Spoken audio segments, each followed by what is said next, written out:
Hello folks, Phil Gallagher aka ThrabenU here for another legacy video. Before I get started today, I want to show off this sweet shirt. Today's video is sponsored by the company that made this shirt, Into the AM. They're a t-shirt company with kind of like Japanese inspired artwork. If you like the style of Kamigawa Neon Dynasty, please check them out. The shirts are soft, they fit pretty well, like I'm a big fan of them. They have a 3 for $60 bundle, and if you click the link in the video description, you can even save 10%. Again, that's Into the AM. So today Alex asked me to update my Winota deck list. So shortly after our last set of bannings, I got a 5-0 with Winota in quick fashion and very impressively, and we're going to try to do that again today. The general idea, in case you didn't see the original video, is that we play on turn 1, hopefully, a Goblin Rabblemaster or another similar card, and then curve it into Winota. Winota triggers for each one of those goblins we control, and then we use it to dump in a bunch of powerful humans, usually creatures that take the initiative, like Seasoned Dungeoneer and Caves of Chaos Adventurer. I'm going to be trying out two new things today. Number one, we're going to play a Squee Dubious Monarch as another Goblin Rabblemaster effect on turn 1. This is just another thing that we can kind of curve into Winota. And number two, I'm going to try one Gut True Soul Zealot. Whenever you attack, you can sacrifice another creature or artifact. If you do, you get a 4/1 black skeleton menace token that's tapped and attacking.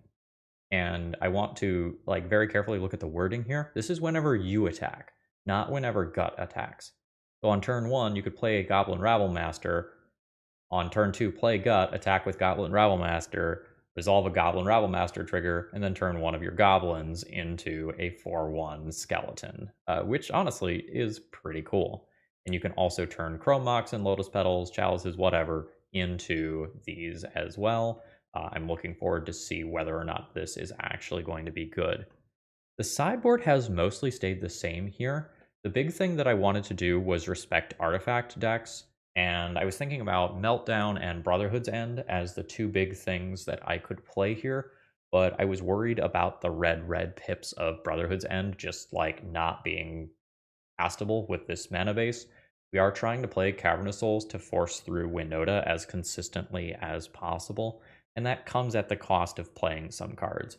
For example, we can't really do something like Source of Plowshares in this mana base, and even something like Fable of the Mirrorbreaker is rough when 4 of your red sources can't actually cast that card.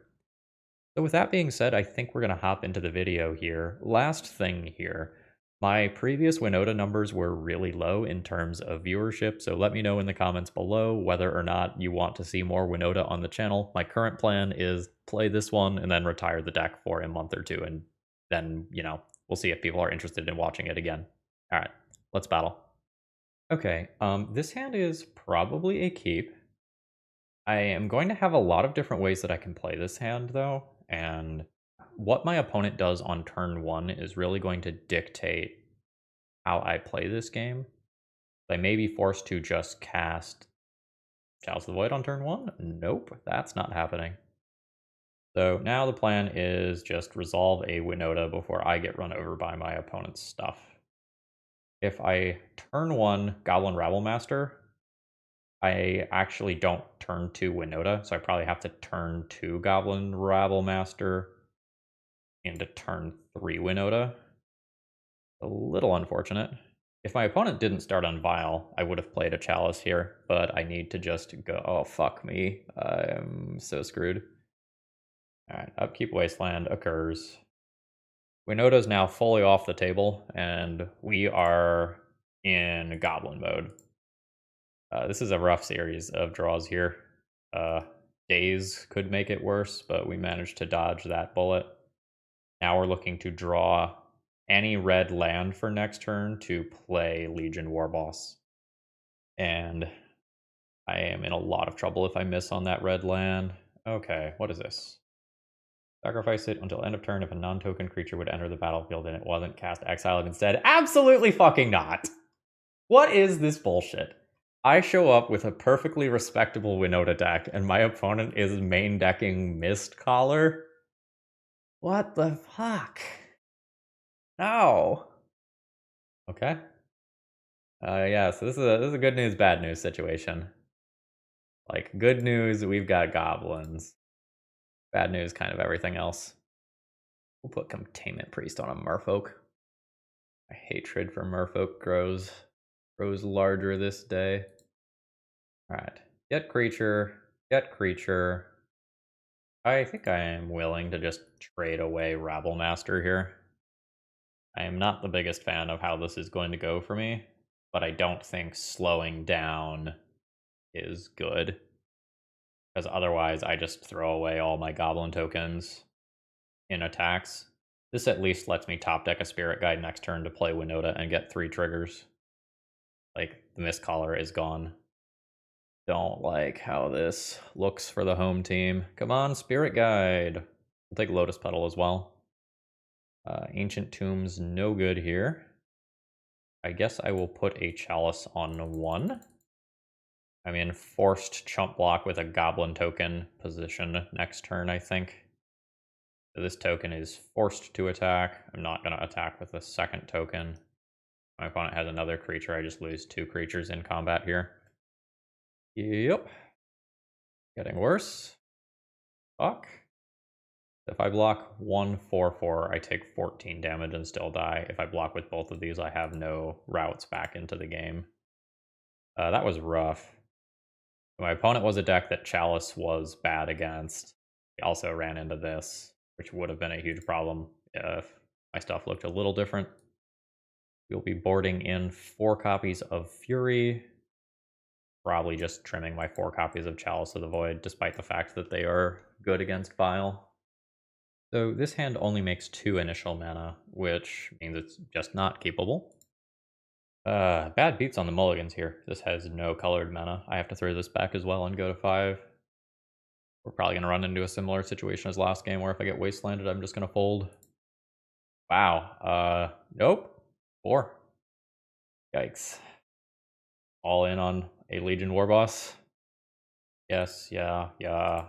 And I just fetch a basic mountain to start things off so I don't get wastelanded in the first turn cycle and fully just lose the game. Basic mountain. On similar logic, I think I just play out Lotus Petal as well. Don't get that spell pierced. How bad is it? Pretty bad. That's worth so much mana over the course of this game. This means that I don't have to throw away the Lotus Petal right now. I think it is worth taking the 2. It also means that I play around days. Alright, here's to top decking Winota next turn, and then having lethal on turn 3. Fingers crossed. I need it. Vile ticks up. Merfolk are uncounterable. They don't have red elemental blasts, so that's not a big deal. Oh, it's a dismember. Yeah, that's awful for me. Okay. Yep. Now it's only 1 hit, assuming it does resolve. Alright, it's in play. Trigger. Oh, thank you. I needed that. It would have been considerably worse if my opponent did not have the Dismember for the Legion Warboss. Alright, they're at 11. Damage is done. Files go up. FYI, Winota is a warrior for Seasoned Dungeoneer's ability, in case that becomes relevant.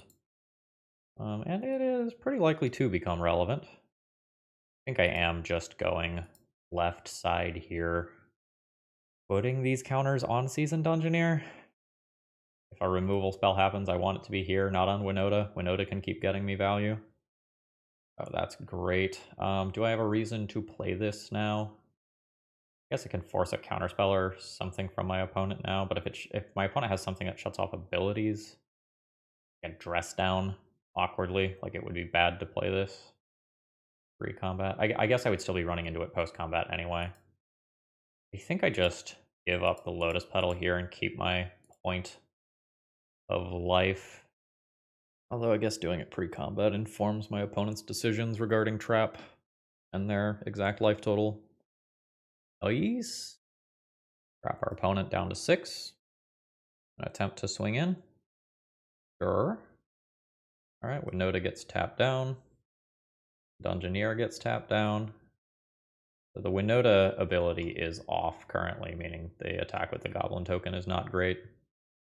It's fine. I'll just wait a turn. I don't need to throw away the body here for no reason. Glad I kind of split the counters over here, though, so that I didn't just kind of, like, lose everything for one Merfolk Trickster. Yeah, you can draw your card. Yeah. So I just won a game on a mold of 4. Thanks, Winota. And I know my opponent has opened up on Vile both games, but I don't think I am supposed to board this still. This hand doesn't have enough mana. Auto mulligan. This hand is quite strong. It will be a keep. Whatever I do on turn 1 is counterable. I'm putting... Actually, do I put Seasoned Dungeoneer back? Then that's in the deck for a Winota hit later. Yes, I think so. And then I'll just put a Warboss under Chromox. Then Cavern goes on human. Cool. I won't get Spell Pierced or anything here. Yaw. Yaw. Warboss under. Rabble. See if I eat a Dismember. I don't. No Vile, no turn 1 play, no turn 1 counterspell. Correction. My opponent had a Dismember and just doesn't know how priority passes work. So with this, if you let me go to the beginning of combat, the Rabblemaster triggers. Okay, that's fine. With a second city, do I just play City this turn rather than Cavern of Souls? I don't think so. Very awkward sequencing as this game goes long. I'm going to select human here. Punished for the choice. Again, though, my opponent is not impacting the board. Go ahead and get another card in here, play out a city and pass. Master of the Pearl Trident is totally fine. I can't actually play Seasoned Dungeoneer here immediately. Noted. Go ahead, drop Caves of Chaos Adventurer. Pick up the basic planes here. I've already made my land drop. No reason to attack with Goblin Token. So if I draw a red card, I can just kill my opponent's presumably 2 creatures. Somewhat tempting to Lost Well here, but like my opponent is at 13. Feels like this is about to get tapped down. Feels like it's about to get tapped down. I go ahead and split my counters here. That's real good. Daze isn't on over there as well. Go ahead and sacrifice a thing. Play a Seasoned Dungeoneer. Trap my opponent to drain them. Go to combat. My opponent will play a Merfolk. That will probably tap down Caves of Chaos Adventurer. Yep. Sure. I'm going to do no attacks with this. Then I'll go ahead and cast a Fury. And we're going to do 2 damage to both of these creatures. How this works is the Lord dies first, then state-based abilities are checked again, and the Merfolk Trickster has 2 damage on it, meaning that it dies afterwards. Alright, we did not lose our honor by losing to Merfolk, and we won a game on a mold of 4. Good start to a league. Okay, this probably doesn't have a stable mana. Like, I can make a turn 1 Warboss, but there's no way I'm making a turn 2 Winota. Let's try to find something more stable. Yes. Absolutely keep this. And then what I do depends a lot on what the matchup is. In the dark, I probably just throw one of these back. If I specifically know that I'm playing against a control deck, which I don't, but if I specifically know that, then my line instead involves keeping all 3 humans. This one. Alrighty. The game begins. Would be playing against Doomsday. Playing against a Cephalid Breakfast deck. A control deck? Question mark? Ooh, I don't know what I'm playing against to evaluate that play. I think in game 1, I just try to get him dead. Let's just try to ship in with Squee into uncounterable Winota. Like, seeing these lands a 1-mana removal spell is a little bit less likely. Daze is fine. Like, it's fine. I didn't want to put my Cavern on Goblin here, and my sequencing indicated that as well. I'll have to draw like a Lotus Petal or a Spirit Guide next turn so I can play a 3-mana card alongside a Chalice on 1. Alright.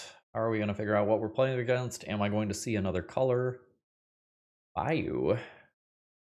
Reanimate. Okay. That's fine. It's a little awkward versus my initiative stuff. That kind of goes wide of what I'm doing. Awkward. Just awkward. I play the bigger booty creature here. My Winota is not great. Ancient Tomb is a bit of a problem for me. Okay, what are we working with? Fuck. Okay. My opponent's just gonna let me have the initiative and two-turn me with a Murktide Regent. Noted. I'll forge up Seasoned Dungeoneer. Let's hit this counter. This counter is kind of a big deal. I'll put Caves of Chaos Adventure into my graveyard. No, because my opponent is showing me Reanimate. My opponent goes to 9. Tapping my Ancient Tomb is incredibly awkward here. This is 7, 8, 9, 10, 11, 12, 13 exactly. If whatever creature I play is junked. But I need more damage on board. Or do I? I can go all in on Seasoned Dungeoneer. Play a very awkward post-combat gut. And then if my opponent can't answer Seasoned Dungeoneer, I just win. Burrow complicates this a lot. I'm going to attempt gut here. If my opponent's playing things like Abrupt Decay, they're going to miss Seasoned Dungeoneer. Although I guess playing this out opens up like Abrupt Decay into Reanimate this, get an extra 4/1 attacker into play, and I can lose to that. Rather than a complicated turn. Alright. There's a Wasteland. Not like that's irrelevant, but I think the crux of this game is not dependent on that card. Although it matters a lot if my opponent can answer Seasoned Dungeoneer with something. Get a shuffle off the Brainstorm now. Oh, they don't have a basic land. Okay, they did have Fatal Push. So now I potentially lose this game for not playing Caves of Chaos Adventure last turn, because my opponent did have that Wasteland. It was the Fatal Push that won this game. Just dead in the air, and I can't do anything about that. My opponent has enough chump blockers to just not let me lose the initiative. Ugh. Yeah, if I have the extra land, Winota probably, not necessarily, but like potentially wins that game. Fury and Leyline are both potentially playable here. It's weird though, because like my opponent reanimated one of my creatures, so I don't have the best conception of what creatures are actually going to be in their deck. I don't tend to like Chalice versus Bug decks, but I'm probably going to keep it on the play. I don't know, on the play I can just try to kill my opponent and not sideboard. I think I'm game for that actually. And on the draw I'll adjust to some removal spells based on... And I can't get a break with my opening hands here. This is fine though. Oh right, this is a mulligan. Probably Blood Boil Sorcerer. Oh, this is absolutely always starting like this. Yep, that's real good. Less good. Goes on human. Winota is probably my Chrome Mox fodder, but I don't want to make that decision yet. Oh wow, I get punished for that decision. My opponent gets to grief that. Enough out the exiled card for grief, by the way. They took Seasoned Dungeoneer. That feels extremely wrong to me. I want to put this into play. Do I do a secondary Chalice on 1 right now? Sure. Keep those cards stranded all game. And I think in case I draw Ancient Tomb specifically as my next card, or City of Traders, I do not Winota Chrome Mox now. Witherbloom Command. Sure. I get another Wasteland. That's rough. About to lose this land. Be 1 mana short of doing my stuff. Goodbye, Cavern. Opponent's counter spells are back on. And we're chilling. This is why I am not like the biggest fan of Chalice versus these sorts of decks, because like bug decks just have a good diversity of mana costs as a whole. And I might have to concede this game in short order. being wastelanded twice is not something that this deck wants. Sure. Oh, okay.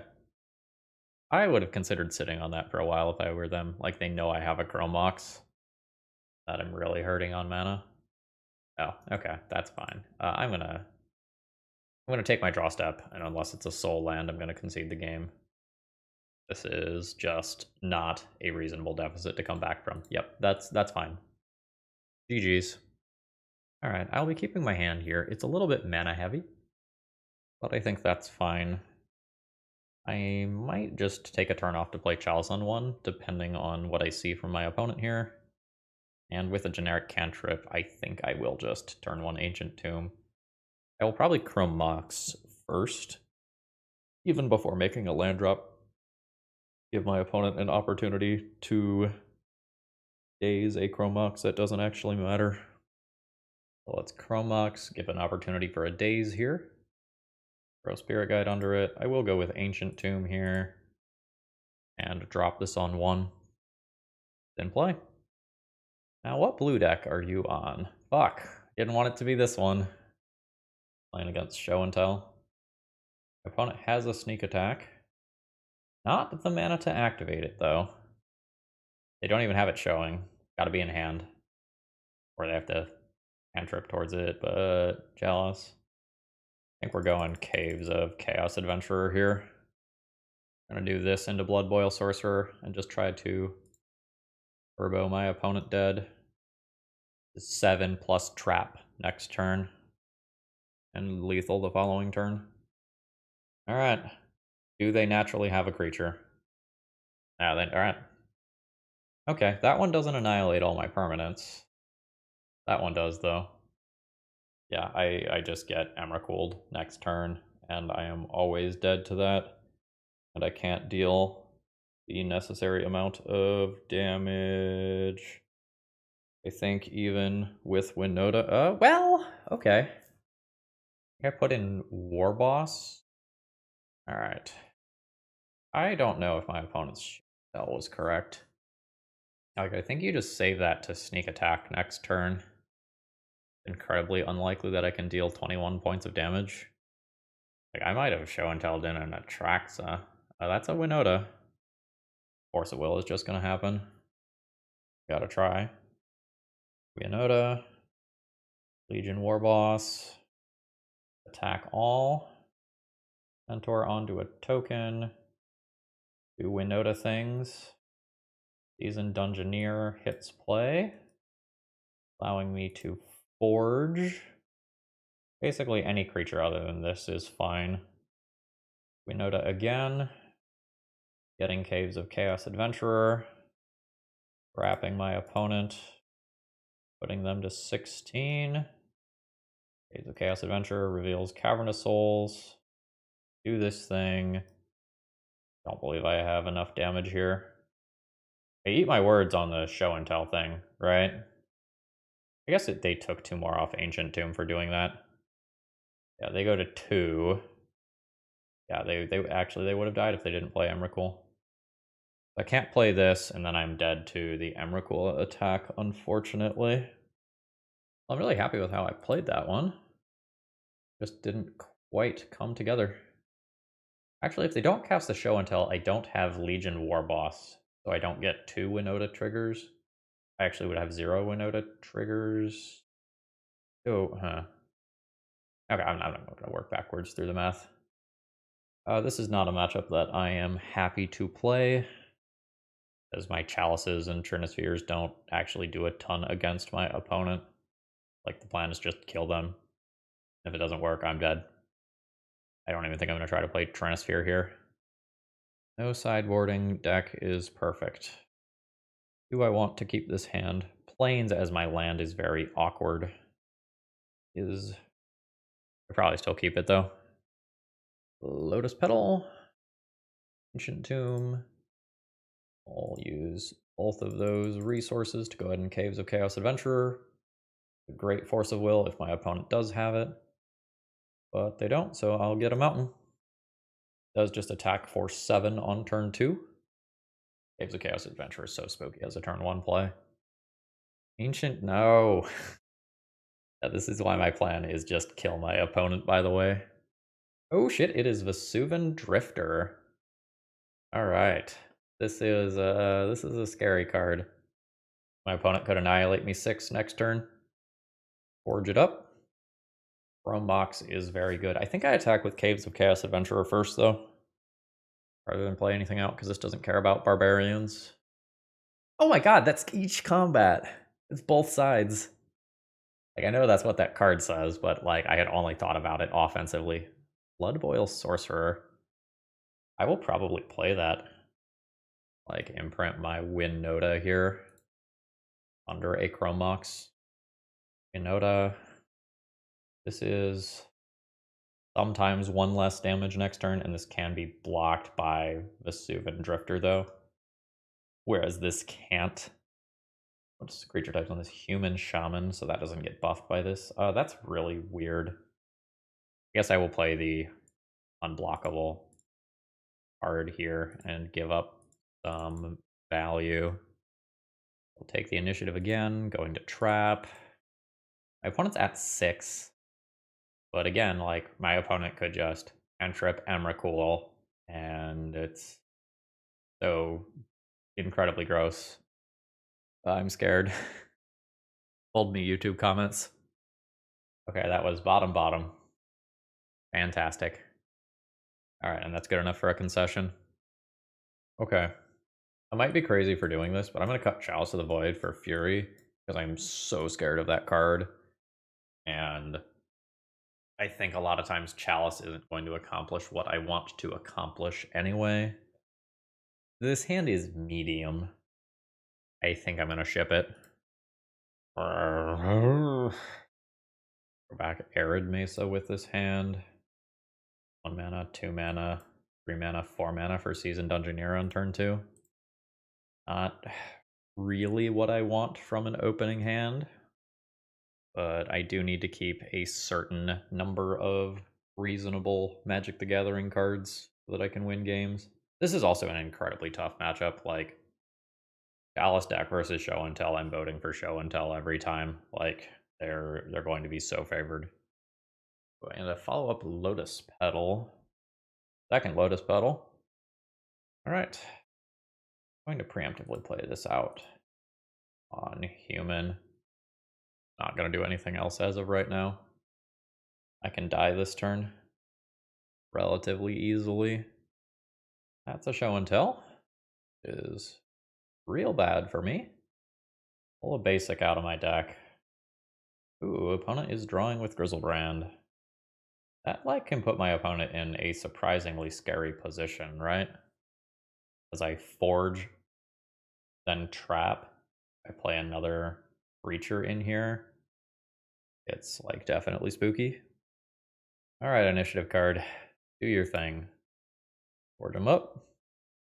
Another initiative card. Back for 5, maybe 6. Goblin Rabblemaster. Do not want. Put that into my graveyard.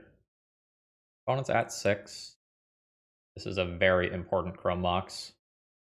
May not look like it from the other side of the battlefield, but I probably just lose the game if that card does not resolve. Plateau. Pitch Spirit Guide. Trap my opponent to 1.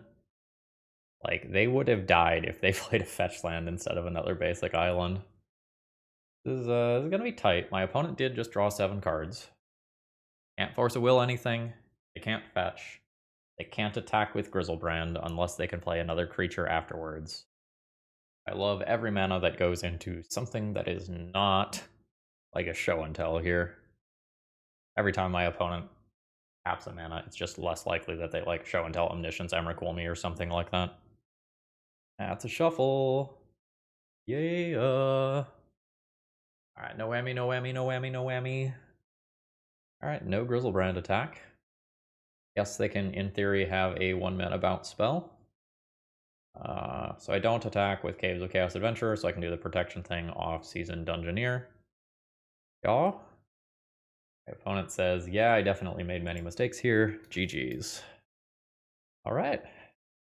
Yeah, we're at a very respectable 2-1, although this league has felt tough. Oh, this is a Beautiful aggro hand. Turn 1, Ancient Tomb, Chrome Mox, Imprint, Blood Boil, Gut, Lotus Petal as well. Turn 2, Winota. My opponent took 1 mulligan here and is on a basic swamp deck. Yeah. Now I can change this to not be a Winota hand if I would like to just play turn 1 Caves of Chaos Adventurer. And honestly, I think I'm going to do that. I think I'm just going to put Winota under there for good fixing and just jam Caves of Chaos Adventurer. It just goldfishes faster if my opponent is playing a combo deck, which basic swamp frequently means. Not always, but frequently. Gut, I think, was a Goblin Rabblemaster there. I think I still Winota. Feeling like Helm, maybe? Yeah, it's a Helm. You can activate for X equals 1? Nope. Okay. I will forge onto my creature here. I'm going to kill my opponent next turn. It's just a question of, like, do they kill me instead? They'll need, like, a Dark Ritual or something to do so. I shouldn't technically have played the land prior to attacks. We'll cast that Lotus Petal, though, and drop a Seasoned Dungeoneer to trap my opponent. They are very dead many different ways next turn. They need a Dark Ritual or something on top of that, though. Or yeah, okay, that'll work. Yep, I had a turn 3, they had a turn 3, they won the die roll. I'm dead to that. Alice isn't super strong versus my opponent. It does some things, technically. I think I'm just going to play some Furies to get rid of Douthie Voidwalkers. Yeah, this is fine. Seasoned Dungeoneer is currently a dead card in hand, but that's not the end of the world. Fury versus Blood Boil Sorcerer under Chrome Mox is interesting. Fury just becomes less castable once I pitch a red card under Chrome Mox. Like, it comes at a very great cost to Fury something with this hand, since the Seasoned Dungeoneer is the dead card. But I think I think I still put Blood Boil Sorcerer under here. Times where Fury is important, it is game winning. Alright, opponent starts on a Leyline. Sorcerer under here. Into Warboss. And get in for my 1. Next turn I get to play Caves of Chaos Adventurer, which will give me, well, I'm hoping to play Caves of Chaos Adventurer, rather. Any mana source gives me it, and then that gives me the mana for Seasoned Dungeoneer as well. Oh, come on. Got turn 1. That is incredibly unlikely, but, you know, it happens. I'm excited for my opponent that they got to do the thing. GG's. Alright. Good news and bad news. Good news, this last round is cool. The bad news, I had a software crash thing happen in the middle of the round, so I lost the footage. So we're going to play back through this and kind of see how things went. I kept my opening hand here for this first game that just allows me to go all in on a Caves of Chaos Adventurer. But unfortunately, a grief from my opponent into a reanimation spell on my Caves of Chaos Adventurer just meant that I was starting this one woefully behind. Luckily, a top deck Seasoned Dungeoneer at least gave me a fighting chance here. Taking the initiative here, I get to grab another basic land. And we get to play this back and forth game where my opponent has already lost 5 life due to the reanimate on my Caves of Chaos Adventurer. So the math on this game is going to be real tight, but a Douthie Voidwalker puts me into a really bad position because my opponent gets to attack me for 10 and then go to trap the following game, which just means that I have no outs from that position.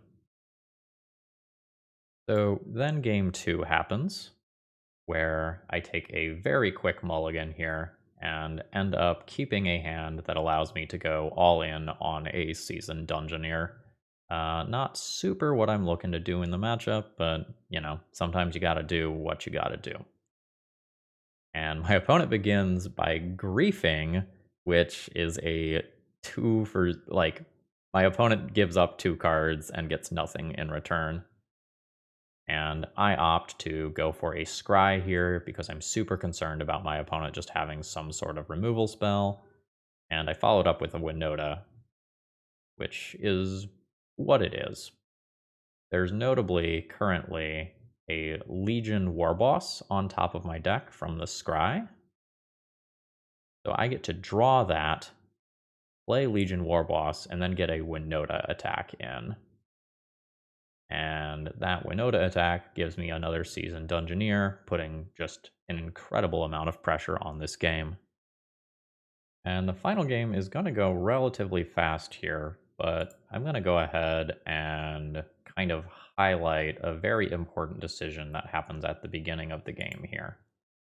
So the first thing that happens is that my opponent casts this Grief, okay? And they choose to put Blood Boil Sorcerer into my graveyard. The next card that they are going to cast is a Reanimate. So they cast this Reanimate on Blood Boil Sorcerer.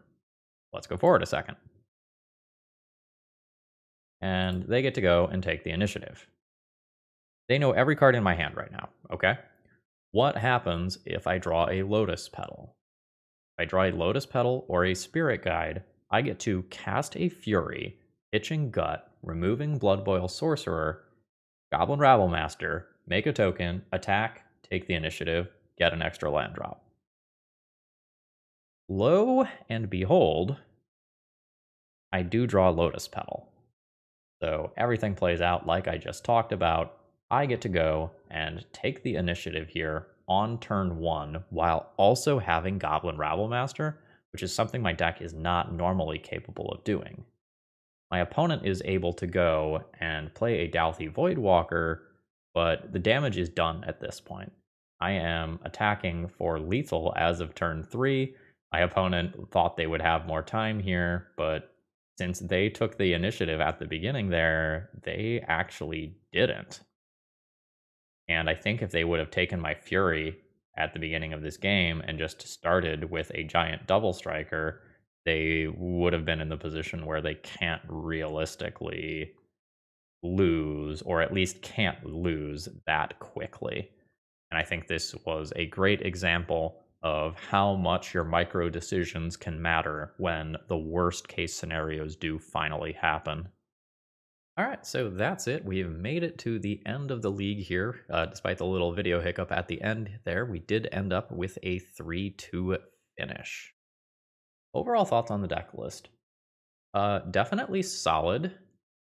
I don't know that what I'm playing is correct. We didn't run into the artifact decks where Meltdown would be good, but conceptually, I really think that 8-cast is incredibly well positioned in Legacy right now, and its win rate tends to support that assertion. And so I think having something like that is important. That said, I think I'm good with putting down this deck for a little while. I'll obviously wait and see what you all had to say in the comments. Like, if people want to see it, I'll keep playing it. But I feel like the turn 2 kills that I get because of Winota are very impressive, but you can probably have a more consistent mana base that does not include Cavern of Souls if you just want to play red-white initiative, and you'll lose a little speed in doing so, but you probably gain some other consistency by being able to play Fable of the Mirrorbreaker. And I don't think I'm interested in playing a Winota version without Cavern of Souls. I think it is just so important to be able to force the Winota through, since it is such a critical card. It's something that didn't come from this league either, but I also think, relatively speaking, we have a bit of a weakness to Karakas with 6 legendary creatures in the deck. It's definitely going to show up and be relevant. I will say we didn't really sideboard in a lot of the rounds. Game 1 deck is very good at just killing stuff dead. But it may be that my sideboard is targeted incorrectly if I find that I am not randomly... If I'm frequently not sideboarding against things, my sideboard may need to be adjusted. For example, against a Painter deck, maybe I can play 1 Emrakul in the board or something like that. There's things to think about.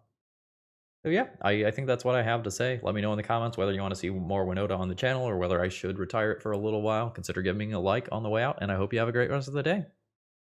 Also, these shirts are sweet. Check them out. See ya!